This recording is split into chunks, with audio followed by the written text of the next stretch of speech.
Bonjour et bienvenue dans cette nouvelle capsule qui va vous parler aujourd'hui des temps du récit.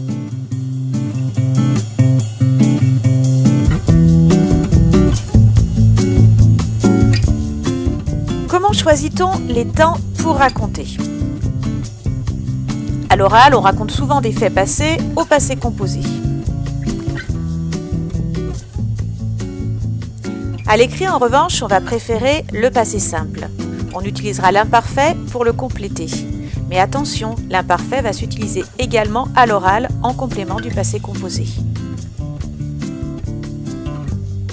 Ainsi, l'imparfait et le passé simple sont les deux temps de base du récit au passé, auxquels s'ajoute entre autres le plus que parfait pour les faits antérieurs à l'action en cours, c'est-à-dire les faits qui se sont déroulés avant.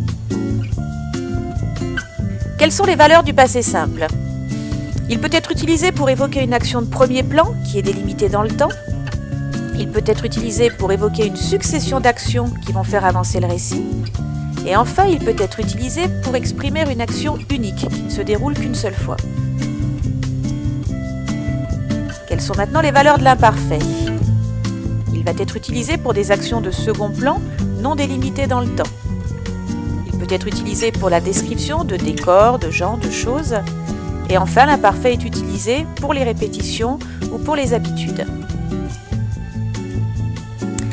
Ce qu'il faut retenir dans un récit au passé, on raconte à l'imparfait pour les actions de second plan et au passé simple pour les actions de premier plan qui font avancer le récit.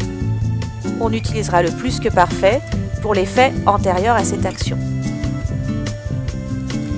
Et voilà!